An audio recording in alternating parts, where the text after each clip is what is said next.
Hey everyone, welcome to Life Architect. I am Isaac Yu, the unofficial human design channel YouTuber. I hope that by watching the following episode, you can break free from the traditional limits of human design. By exploring traditional Taoism and different perspectives from different human design schools around the world, we aim to give you a broader view and help you discover more possibilities in life. In today's Human Design Basics class, we're going to talk about the not-self. Traditional human design often links the not-self to undefined centers in your chart, suggesting that if you have any, you need to watch out for the not-self. But does having defined centers mean you're safe from it? Not really. The traditional explanation can easily make newbies think undefined centers equal to not-self. I want to clear up this potential misunderstanding because being aware of your not-self state in human design can be crucial for your success or failure and can even impact your life. Here's why I say this. I knew a reflector who is a friend of mine. Once, she got a message from her boss asking her to go to the Arctic for work. She didn't think much about it and left immediately. When she shared her experience, I felt she was trying too hard to mimic her boss's decisive style. Knowing she's a reflector, I silently shook my head, thinking she shouldn't imitate her boss's way of working. Surprisingly, she said it was the most thrilling experience of her life.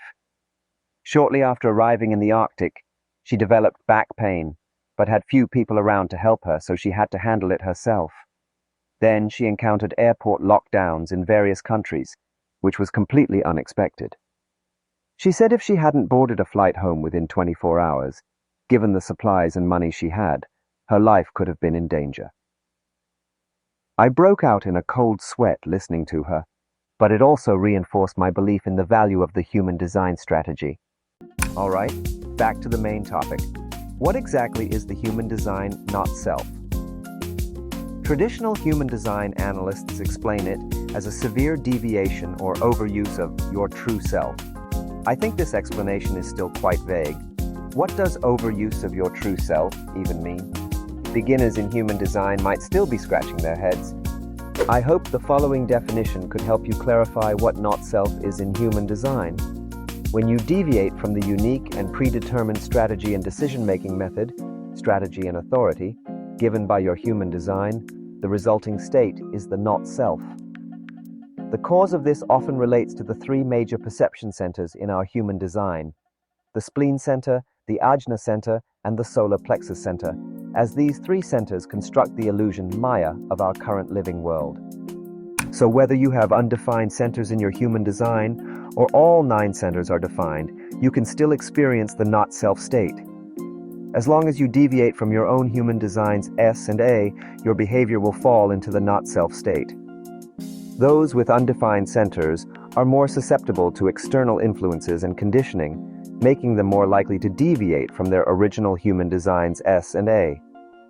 This is why traditional human design emphasizes the behavior patterns of individuals with undefined centers as examples. In the not-self state, you might feel that the world is against you and everything is an obstacle. So if you feel that your past life has been unsatisfactory, it might be because you haven't noticed that you've entered the not-self state as described by human design.